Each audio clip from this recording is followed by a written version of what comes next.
Bonjour à tous, je voulais faire aujourd'hui une lecture d'un article paru dans la revue trimestrielle Connaissance des religions, paru en 2004, article qui s'intitule Renaître dans les autres mondes, méditation sur les conditions posthumes à la lumière de la perspective pérennialiste et de la théosophie de Molla Sadra Shirazi. Un article écrit par Renaud Fabry. Je commence.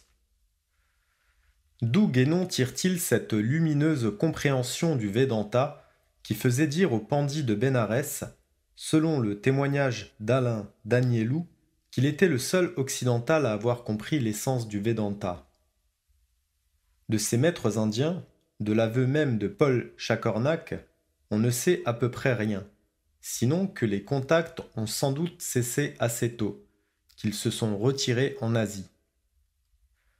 En tout cas, il est évident que malgré son initiation postérieure par Ivan Agueli, Guénon n'a jamais totalement oublié leur enseignement, en particulier sur la question des conditions posthumes. Or, il y a là manifestement une difficulté pour ceux qui, comme Guénon, suivent une voie abrahamique. Comment concilier les doctrines transmigratoires ariennes avec l'eschatologie sémite du salut et du jugement dernier? Guénon en effet n'évoque pas seulement une pluralité de mondes et les êtres qui les habitent, mais il parle surtout d'une multiplicité des renaissances possibles à travers ces différentes conditions. Guénon donne certes certaines indications sur la jonction possible entre les deux doctrines traditionnelles, mais la difficulté n'en reste pas moins patente et plus encore peut-être dans les écrits de Ananda Coomaraswamy. En particulier, la question se pose de savoir si la promesse d'une immortalité de l'âme n'est qu'une croyance purement exotérique à laquelle l'initié ne saurait en fait pleinement adhérer. La divine providence pourrait-elle tolérer un tel écart entre la vérité ésotérique et l'exotérisme, sans pour autant qu'on puisse perdre toute confiance dans les messages prophétiques eux-mêmes? Julius Evola, on s'en doute, ne croyait pas en l'immortalité, sinon pour les initiés, mais toute l'école pérennialiste n'est pas évolienne, tant s'en faut. Note de bas de page. Que l'âme de chaque homme soit immortelle. C'est là une croyance étrange qu'on ne retrouve guère dans le monde de la tradition. Voir Julius Evola, révolte contre le monde moderne. Retour au texte.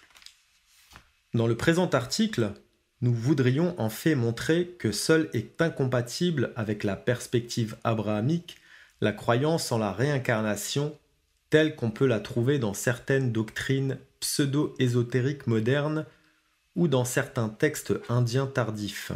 Note de bas de page. Il n'est que trop manifeste néanmoins que Guénon prend un peu ses rêves pour des réalités quand il affirme qu'aucun maître hindou authentique n'a jamais professé la réincarnation.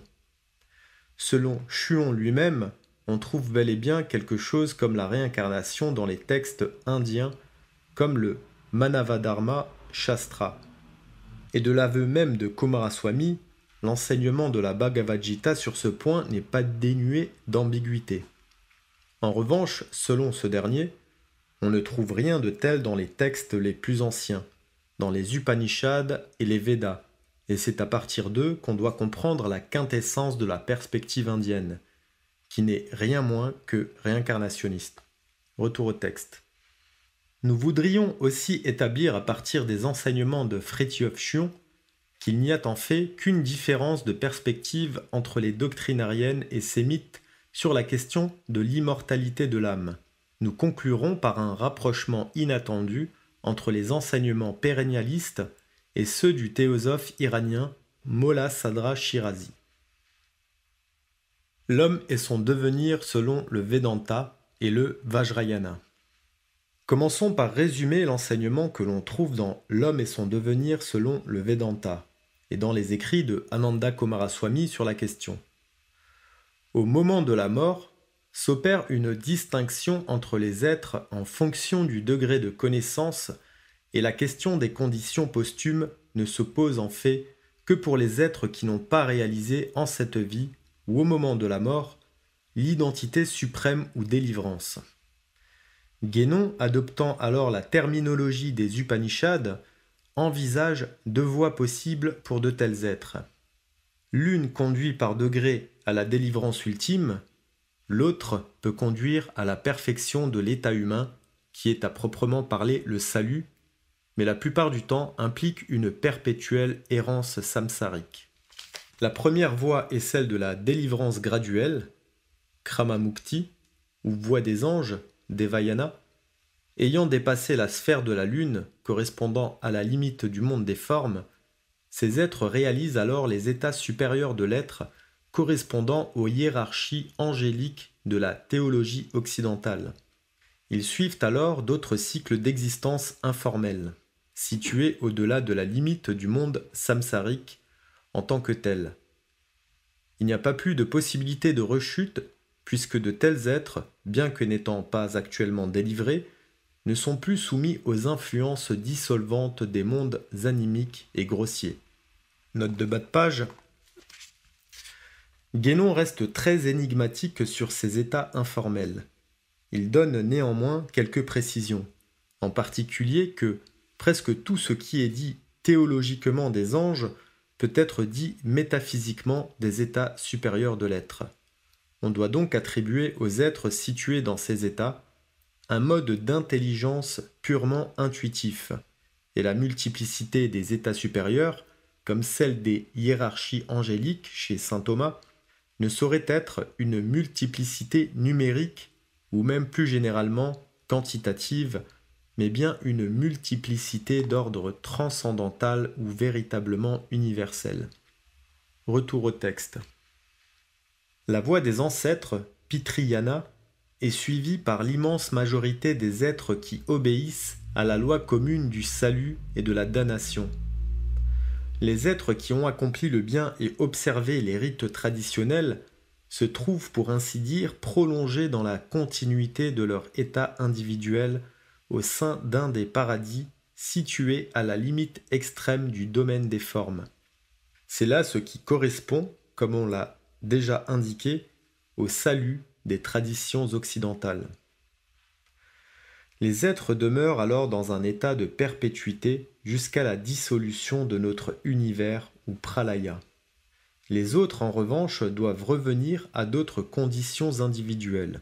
Ces états ne sauraient néanmoins pas se situer dans le même monde, étant entendu qu'un être ne saurait passer deux fois par les mêmes conditions d'existence, et qu'une régression vers les états inférieurs déjà parcourus ne correspond qu'à une possibilité limite, la damnation en tant que telle pour les saints de Satan, Waliyush Shaitan.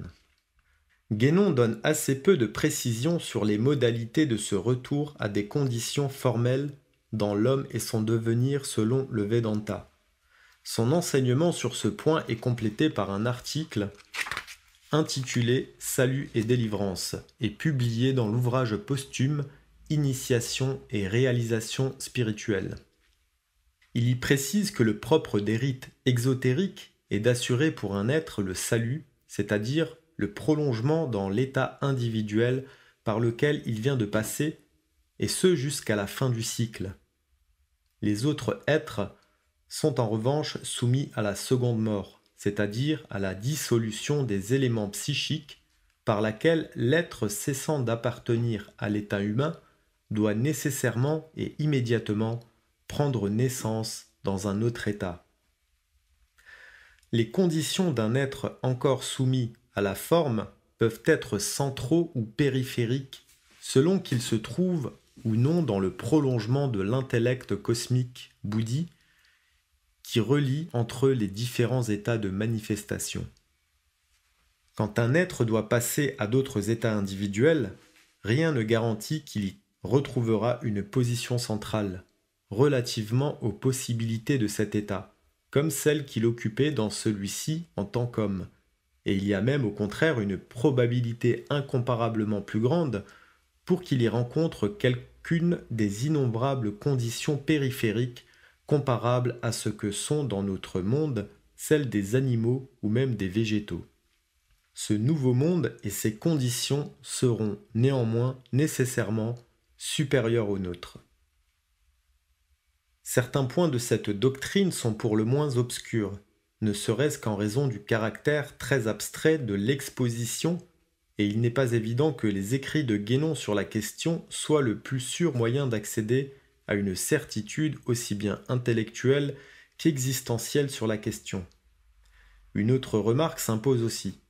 La perspective synthétique de l'Advaita Vedanta, à la différence des Upanishads, n'envisage en fait généralement qu'avec réticence la possibilité de la délivrance graduelle, celle d'une remontée vers le principe le long de l'intellect cosmique, lequel unifie les différents degrés de la manifestation universelle. Étonnamment, c'est le Vajrayana qui se rapproche peut-être le plus des conceptions exposées par Guénon. Le bouddhisme tibétain considère en effet de manière beaucoup plus analytique que le Vedanta de Shankara les différents états posthumes et donne donc une description plus détaillée des autres mondes. Ainsi, selon les enseignements du maître Karma Kagyu Kalu Rinpoché, l'être au moment de la mort traverse le bardeau de la vacuité au cours duquel il lui est possible de s'absorber dans la claire lumière et d'accéder ainsi à la délivrance ultime. Les défunts qui en revanche n'ont pas reconnu dans cette claire lumière la véritable nature de l'esprit transmigrent alors à travers 3 sphères composées d'une multiplicité de mondes. La sphère des passions correspond aux 6 conditions individuelles. États infernaux, état des esprits avides, condition animale, condition humaine, état des dieux jaloux, état divin. Au-delà de la sphère des passions se situent 2 sphères correspondant à différents degrés d'absorption méditative. Le domaine de la forme pure est le domaine du sans-forme, où les êtres y sont libres de toutes les souffrances grossières et n'ont pratiquement plus de passion. Il ne reste de celle-ci qu'une forme extrêmement subtile. L'impureté restant dans leur esprit est une sorte d'opacité mentale empêchant la reconnaissance de la nature ultime de l'esprit. Cet accord des doctrines bouddhistes et des Upanishads n'aurait en tout cas certainement pas surpris Ananda Coomaraswamy qui, on le sait, a justement eu le rare honneur de faire changer Guénon d'avis sur la question du bouddhisme. Or, sur cette question des conditions posthumes, ce dernier donne un ensemble de précisions susceptibles de clarifier peut-être les exposés de Guénon. Coomaraswamy a en particulier beaucoup clarifié la question de l'identité du sujet qui traverse les différents états de l'être. C'est le soi transpersonnel et lui seul qui transmigre. On sait que Guénon avait déjà clairement établi la distinction fondamentale du soi et du moi. Le soi est le principe transcendant et permanent dont l'être manifesté, l'être humain par exemple, n'est qu'une modification transitoire et contingente. Et c'est en tant qu'il sera conçu à partir d'un individu particulier que le soi sera à proprement parler la personnalité. Maintenant, comment articuler ces définitions quasi géométriques et les exposés souvent symboliques qu'on trouve dans les textes sacrés? Que faut-il en particulier entendre par les renaissances dont il est souvent question? Il est revenu à Coomaraswamy de considérer de manière plus exhaustive cette question dans l'article intitulé « The Coming to Birth of the Spirit ». Selon lui, on peut parler de renaissance en 3 sens. Au niveau psychosomatique, il y a transfert de certains éléments d'un être à sa descendance. Cette hérédité était déjà appelée métempsychose par Guénon, mais Coomaraswamy préfère parler de palingenèse. Précision que c'est uniquement au sens de cette transmission héréditaire d'un parent à ses enfants qu'on peut parler de retour en ce monde et en aucun autre. Une telle conception ne prend évidemment pleinement son sens qu'au sein d'une société intégralement traditionnelle où la vie était rythmée par le culte des ancêtres et les rites de transmission entre les générations. Il y a ensuite lieu d'envisager en un second sens la renaissance comme le passage pour un individu à d'autres états de conscience, correspondant au franchissement de certains paliers initiatiques et spirituels. C'est là ce que Guénon appelle parfois la deuxième puis troisième naissance dans le domaine initiatique. Mais en l'occurrence, ce sur quoi insiste ici Coomaraswamy, c'est que ce passage se fait généralement en cette vie même. C'est là précisément qu'il y a lieu d'envisager la possibilité de la déification pour un individu donné qui, se détournant progressivement des choses du monde, s'identifie à l'homme intérieur, qui n'est autre que le soi immortel et transpersonnel. Enfin, il y a renaissance, en un dernier sens, par différenciation de l'esprit universel. Coomaraswamy prend l'image classique des vagues sur l'océan. Les différents êtres, quels qu'ils soient, ne sont que des manifestations éphémères de l'Atman, de simples accidents de la substance divine, pourrait-on dire, pour reprendre une image chère à Fridtjof Schuon. À la mort d'un être, l'esprit produit un nouvel être, qui n'est ni totalement identique au précédent, ni totalement différent, pas plus qu'une goutte d'eau tirée de l'océan ne saurait être tout à fait unique ou parfaitement identique aux autres. Selon Coomaraswamy, c'est uniquement en ces trois sens qu'on peut parler légitimement de renaissance. Nie-t-il pour autant la transmigration de l'Atman en tant qu'il est différencié à travers différents états? Il y voit en fait un simple cas particulier de la transmigration du Atman et il préfère même parler dans ce cas de simple pérégrination. On pourrait synthétiser l'enseignement de René Guénon et de Ananda Coomaraswamy en employant une représentation dont la portée symbolique n'est pas, on l'espère, inconnue des lecteurs de cette revue. L'esprit peut être symbolisé par un point autour duquel tourne la roue cosmique. Les êtres qui suivent la voie des anciens sont situés sur le cercle. Pas plus que les points de la circonférence, ces êtres ne sont véritablement différenciables. Étrangères à leur archétype, coupés du centre, leur identité est en fait limitée à une individualité éphémère et fragmentaire. Au moment de leur mort, ces êtres retournent à l'indéfini. L'être qui suit en revanche la voie des anges a non seulement pris conscience qu'il n'était qu'un point, mais surtout que ce point était situé sur un rayon émané du centre. Au moment de la mort, il échappe donc à l'épreuve de la dissolution samsarique, du retour à l'anonymat de l'indéfini. Il se trouve aspiré par le centre, pour ainsi dire arraché au domaine de la forme.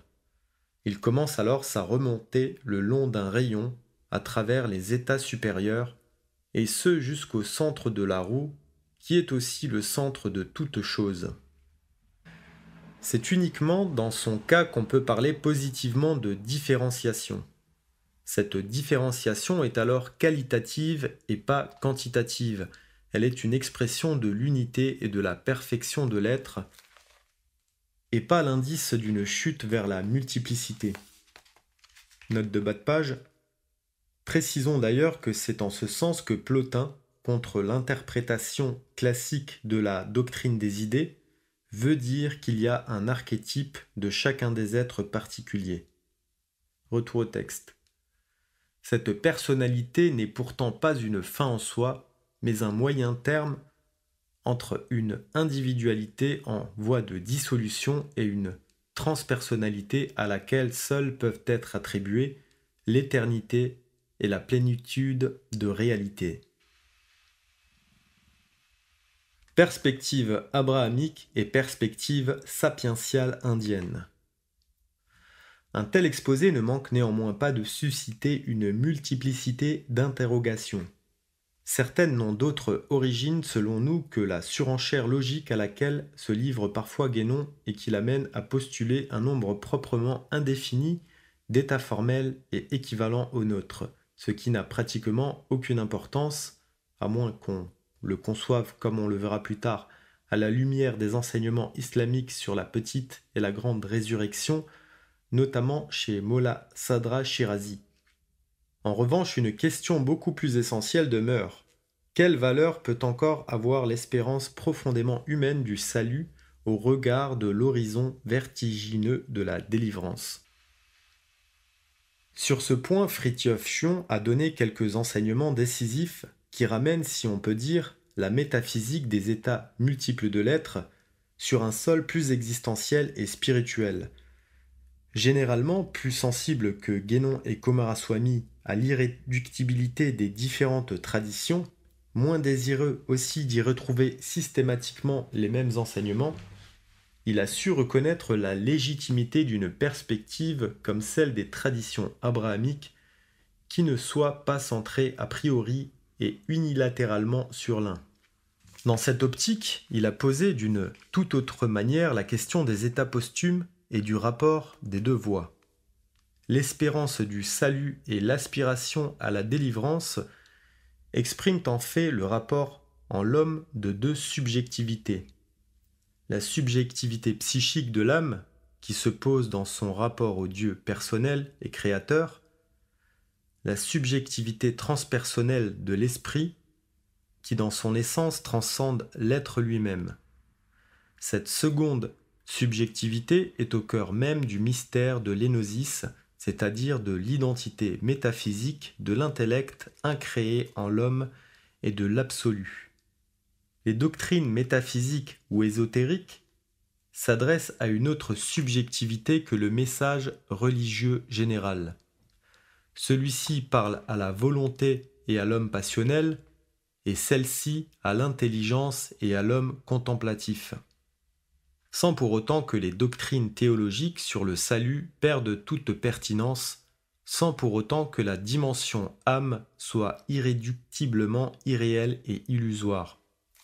C'est d'ailleurs même cette double dimension âme-esprit qui, selon l'exégèse schuonienne, permet de comprendre la description coranique des deux paradis. La sourate Le Clément attribue à celui qui a craint la station de son Seigneur 2 jardins paradisiaques, puis elle mentionne encore 2 autres jardins. Selon Schuon, il y a lieu dans chacun des deux cas de distinguer un jardin horizontal et vertical. Dans le cas des élus ou des rapprochés, le jardin vertical est l'état d'union. Nous avons fait remarquer plus haut que cet état ne saurait empêcher la présence personnelle des corps glorieux dans le paradis créé, sans quoi bien des passages des Écritures et bien des phénomènes sacrés ne s'expliqueraient pas. Quant aux 2 jardins inférieurs, il s'agit pour ce qui est du second jardin, non d'union mais de vision béatifique, cette vision étant comme l'union verticale par rapport à une béatitude horizontale, phénoménale et proprement humaine. Cette exégèse inspirée, dont Nasser, dans le numéro spécial de Connaissance des religions sur Fridtjof Schuon, 1999, a souligné l'importance, s'accompagne aussi d'un véritable changement d'ontologie.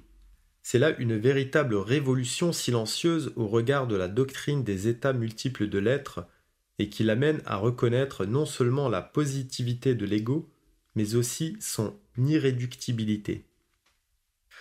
Ce n'est pas à dire que dans les sphères supérieures de l'existence il n'y ait plus d'ego, mais cet ego des bienheureux est supraformel ou essentiel, en ce sens qu'il ne constitue plus une limite d'exclusion ou un écran d'opacité à l'égard des autres substances spirituelles. Aussi le bienheureux peut-il assumer diverses formes, sans cesser pour autant d'être un miroir transparent de Dieu et des mondes angéliques.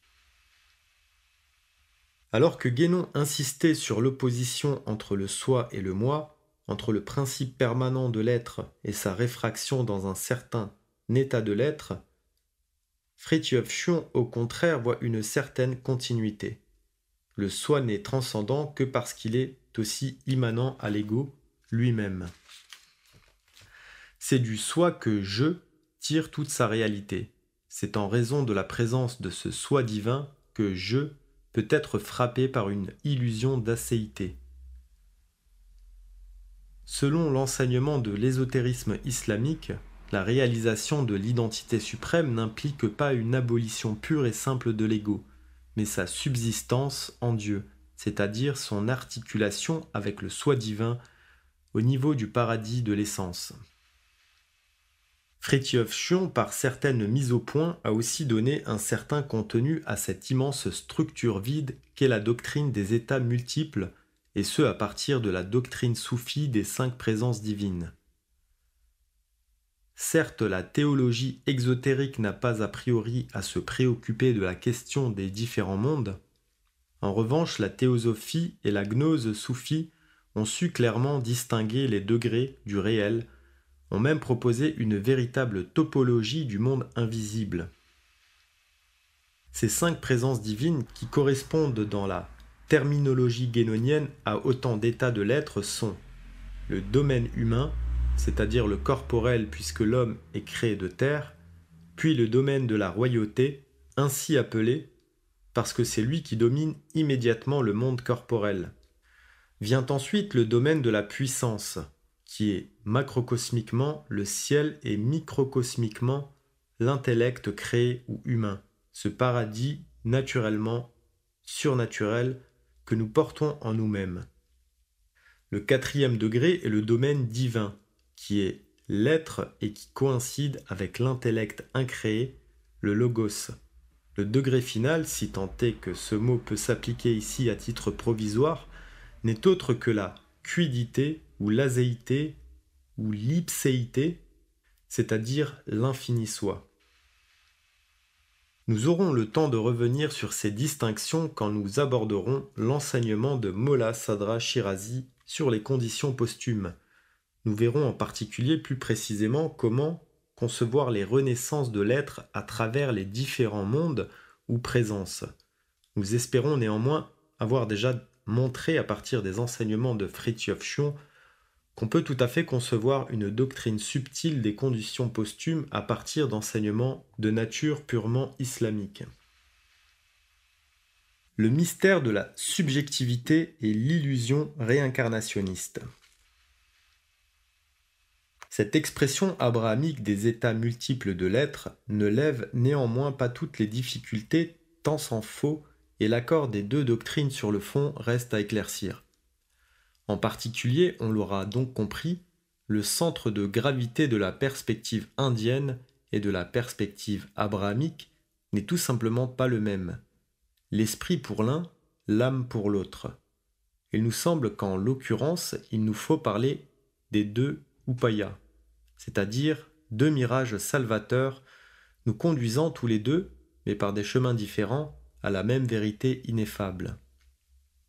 L'un de par sa description foisonnante des conditions posthumes, pourtant toutes impitoyablement enveloppées dans l'irréalité de la Maya, et la tradition abrahamique par son enseignement plus sec sur le paradis et de l'enfer, conçus cette fois comme des états permanents, nous conduisent au même mystère de la subjectivité, conçu soit du point de vue ultime et transpersonnel, soit du point de vue relativement absolu et personnel. Mais pour bien saisir cela, il nous faut d'abord saisir la bipolarité de la doctrine des conditions posthumes. Cette science traite d'abord de notre propre situation dans l'existence universelle et des puissances de l'existenciation. Extérieurement, la doctrine des conditions posthumes est une cosmologie. Elle décrit les différents mondes et les différentes catégories d'existants à travers lesquelles l'âme du défunt peut transmigrer. Elle nous propose une certaine topographie de la manifestation universelle de ces secteurs et de ces conditions. Dans cette perspective, il nous semble qu'il y a bien lieu d'insister, avec les doctrines abrahamiques, sur la continuité entre l'âme et l'esprit, encore que cette reconnaissance n'aille pas sans risque. L'esprit est le fond de l'âme et son support, ce dont elle tire toute sa positivité. Toutefois, une telle doctrine doit être clairement abordée comme un mythos, parce que, comme le reconnaît Platon dans le Timée, toute connaissance de ce qui est soumis au changement se trouve affectée d'un certain indice d'incertitude. C'est d'ailleurs sans doute la raison des divergences que l'on trouve entre les différentes doctrines traditionnelles et même au sein des textes d'une même religion. Note de bas de page. Cela même Guénon le reconnaît quand il envisage le voyage divin de l'être en voie de libération dans l'homme et son devenir selon le Vedanta. Retour au texte. Consentir à cette incertitude, ce n'est pourtant pas renoncer à la connaissance du suprasensible. C'est s'ouvrir au sens dernier du questionnement vers lequel nous fait tendre le mythe. Selon cette seconde perspective, qu'on pourrait dire plus essentielle et intérieure, la connaissance des conditions posthumes n'est pas autre chose finalement que la connaissance de la constitution théomorphique de l'homme et de l'identité suprême. Selon l'enseignement de l'ésotérisme islamique, l'homme universel est la synthèse des éléments de la manifestation universelle. L'homme, d'après sa constitution primordiale, aujourd'hui voilé et oublié, porte en lui-même la totalité des mondes et des êtres. Et c'est pourquoi le Coran enseigne que l'Adam primordial connaissait la totalité des noms et qu'il était supérieur même aux anges. Selon cette seconde perspective, la cosmologie se trouve donc intériorisée. Elle dévoile à l'homme le mystère de sa nature.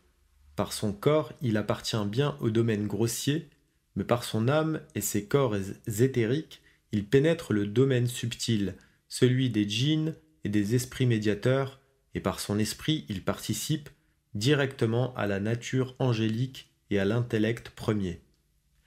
Néanmoins, cette seconde perspective va encore plus loin.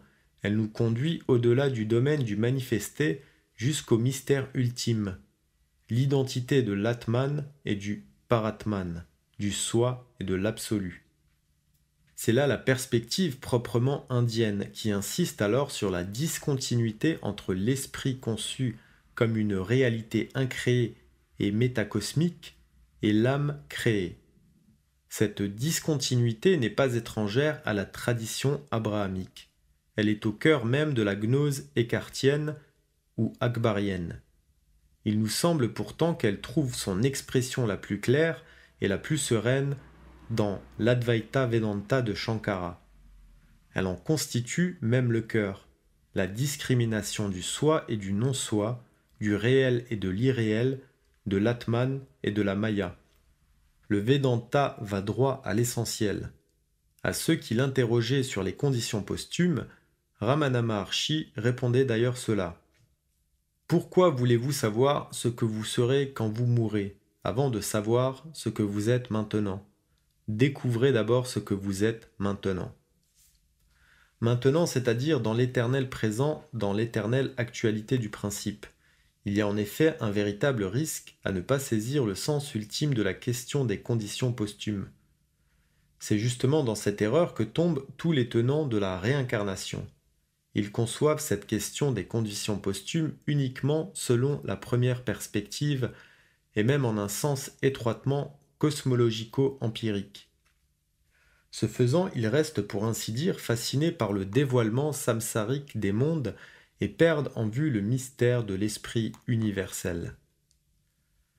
La réincarnation, en plus de toutes les absurdités manifestes qu'elle ne manque pas de générer, est un faux savoir.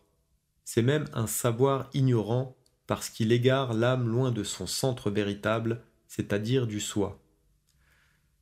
Elle nous en éloigne parce qu'elle confond systématiquement la métempsychose des éléments psychiques et la transmigration de l'être véritable à travers les différents mondes.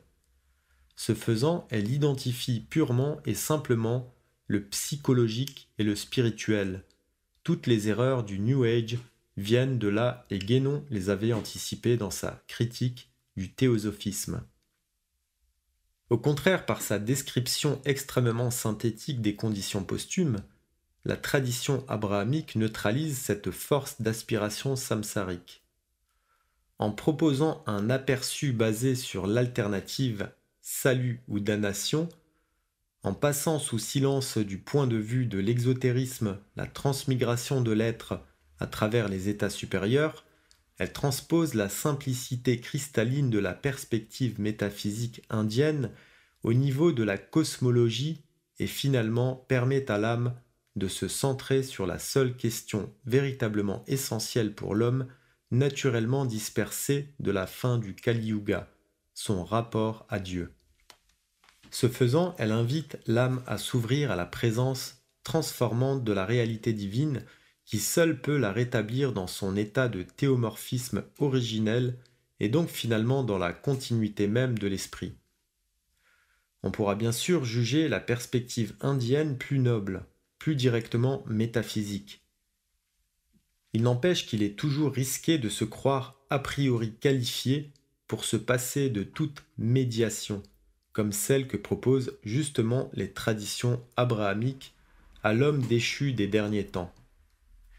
Il y a clairement un péril pour l'homme occidental qui se laisse fasciner par l'apparente simplicité des doctrines indiennes. La non-dualité et la négation de l'ego peuvent se révéler en l'occurrence les pires poisons pour l'homme moderne. Cela, Chuon semble en avoir eu conscience, plus que Guénon, et c'est pourquoi, à l'encontre des tentations du sublime et de l'exotique, il a constamment rappelé la dignité de la condition humaine, son théomorphisme originel et finalement le caractère relativement absolu de l'âme. Cette catégorie de relativement absolu, pour malsonnante qu'elle soit, n'en est pas moins tout à fait centrale dans l'enseignement de Chuon, puisque c'est elle qui rend possible le rapport de l'humain au divin.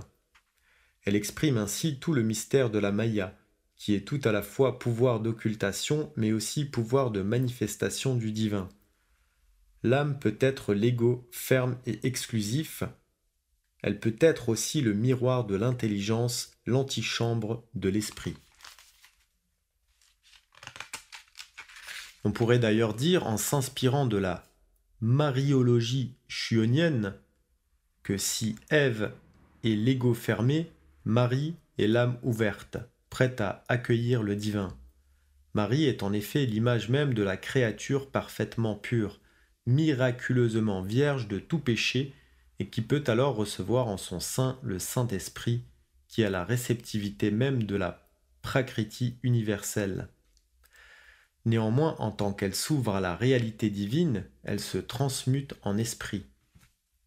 Marie est non seulement la servante intégrale, mais aussi le blason de l'ésotérisme quintessentiel, la manifestation de la Sophia Perennis et Universalis, dont la lumière illumine directement l'intelligence en l'homme.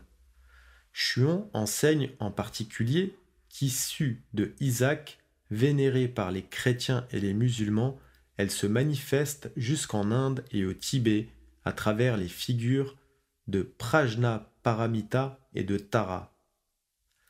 En tant que mère de la prophétie et de tous les prophètes, elle s'identifie véritablement à l'océan de la sagesse divine qui porte toutes les formes mais ne se laisse enfermer dans aucune. En ce sens, Marie est le symbole même de l'esprit, de sa mystérieuse immanence dans le cœur de l'homme. L'âme est le nid de l'esprit et c'est pourquoi la perspective abrahamique est aussi parfaitement légitime et véritablement complémentaire de celle de l'Inde. Molassadra Shirazi est le mouvement transsubstantiel. Pour conclure, nous voudrions envisager un rapprochement entre l'enseignement des pérennialistes et la doctrine de Molassadra Shirazi. Sa doctrine d'essence purement sapientiale et d'inspiration akbarienne est susceptible de nombreux rapprochements avec les enseignements des pérennialistes, comme l'a clairement montré Nasser. Toute sa gnoséologie est basée sur une doctrine de l'intuition intellectuelle et ses principales œuvres se réfèrent constamment et explicitement à la Sophia Perennis. Néanmoins, il convient de noter qu'au sein des doctrines abrahamiques, c'est peut-être aussi l'enseignement de Molassadra Shirazi qui se rapproche le plus de la perspective indienne de la transmigration telle qu'elle est exprimée de manière canonique dans la Prajna Upanishad. Chez le théosophe iranien, on trouve en particulier, comme nous allons le voir bientôt plus en détail, une doctrine de l'ascension de l'être à travers des états multiples, mais aussi cette articulation du cosmologique et du métaphysique que nous avons mis en lumière, le tout au sein d'un enseignement d'essence pourtant purement coranique basé sur la tradition exégétique akbarienne et l'enseignement des saints imams du chiisme. Science de l'origine et science du retour, science de l'origine des mondes et connaissance de soi coïncident dans ces écrits comme les deux facettes d'une même vérité, et la réincarnation ne manque pas de faire l'objet d'une longue réfutation complémentaire de celle qu'on trouve dans l'erreur spirite de Guénon. Selon l'eschatologie sadrienne, l'être passe à travers 3 états successifs: la préexistence, l'existence et la surexistence. Le premier état est celui de la monade spirituelle avant la création. Elle n'est alors qu'un archétype préexistant dans la science divine. Par sa volonté principielle, Dieu fait advenir les 2 mondes, le monde créaturel et le monde de l'impératif.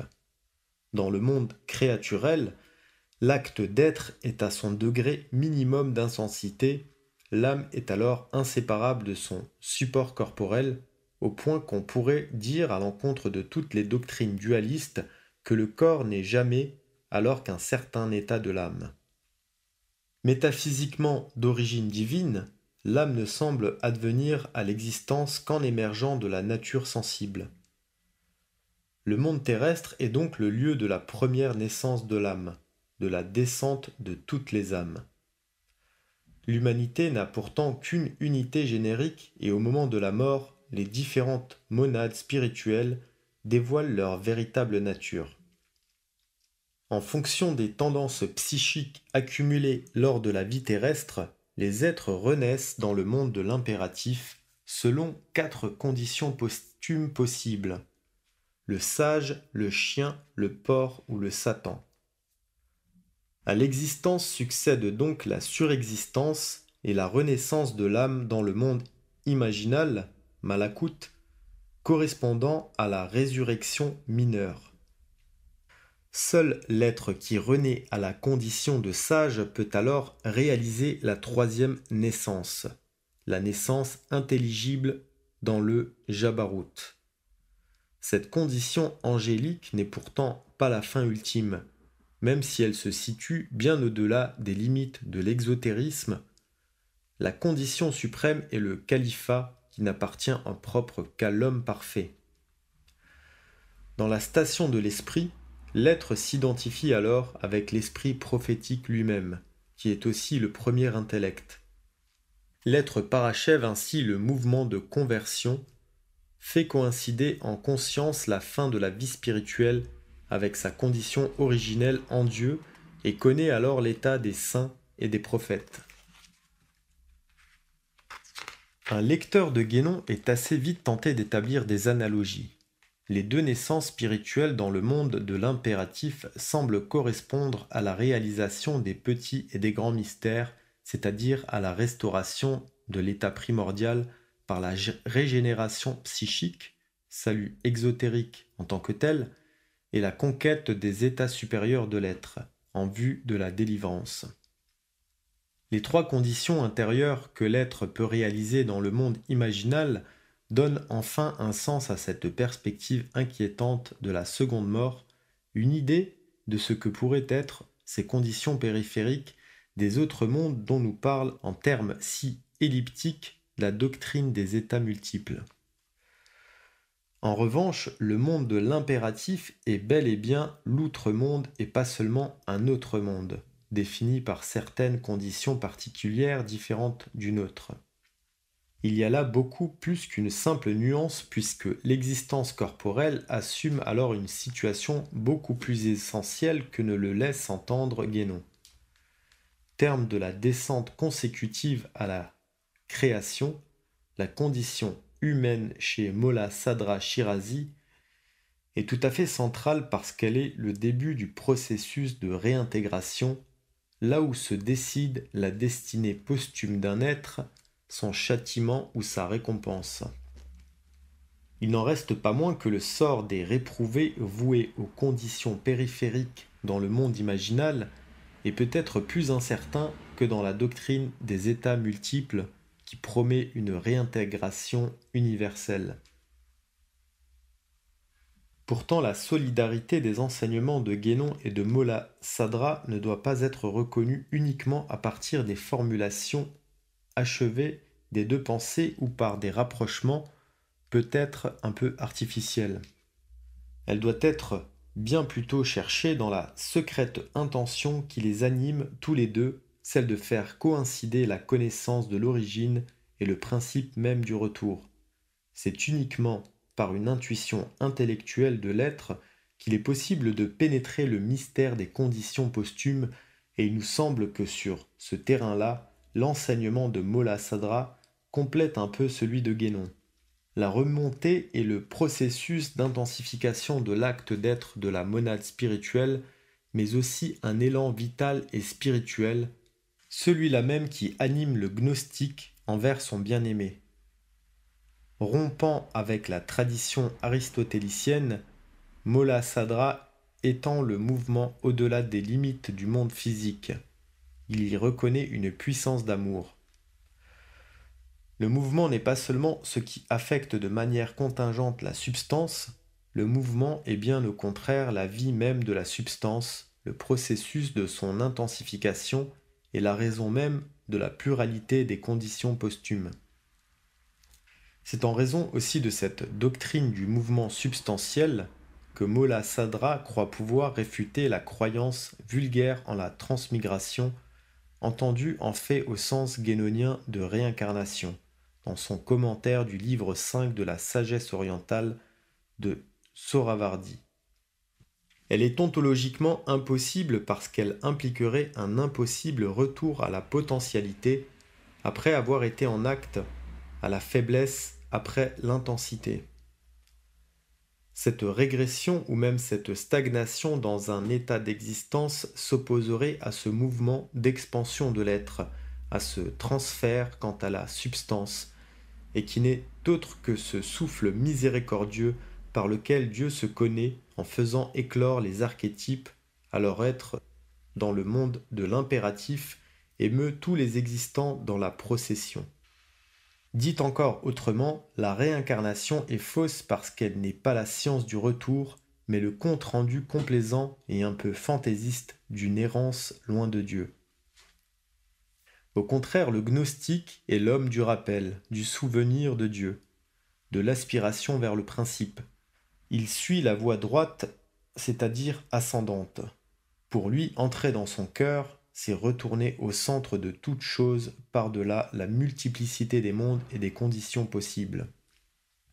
C'est aussi accéder au métacosme, à une connaissance de soi en Dieu, selon sa prédisposition archétypale, qui est aussi une connaissance du soi divin, selon l'enseignement de Ibn Arabi dans les Fusus al-Hikam. Dans le non manifesté, la personnalité n'est pas niée. L'âme n'est pas volatilisée, mais progressivement purifiée et réintégrée dans son archétype immuable, lequel est inclus dans l'essence divine.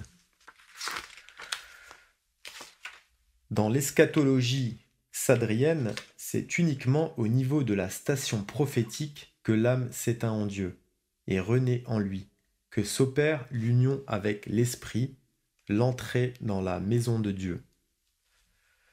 C'est pourquoi, selon l'expression même de Molla Sadra Shirazi, l'âme n'est rien de plus que le seuil de cette maison à partir duquel il nous est toujours possible d'accéder à l'intériorité infinie du soi. C'est selon nous ce qui se rapproche le plus de l'enseignement de Fritjof Schion sur les conditions posthumes et un pont jeté en direction de la perspective indienne telle qu'elle est exposée par René Guénon et Ananda Coomaraswamy. Doit-on néanmoins voir dans l'enseignement de Molla Sadra Shirazi un cas limite, une doctrine isolée au sein de la perspective abrahamique? Pour se convaincre du contraire, on conclura cet article par un célèbre poème de Rumi qui évoque à la fois la multiplicité des conditions de l'être, mais aussi l'évanouissement final de la perspective cosmologique dans la lumière du suprême soi divin.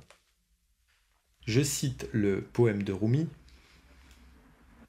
Mort en tant que minéral, je suis devenu plante.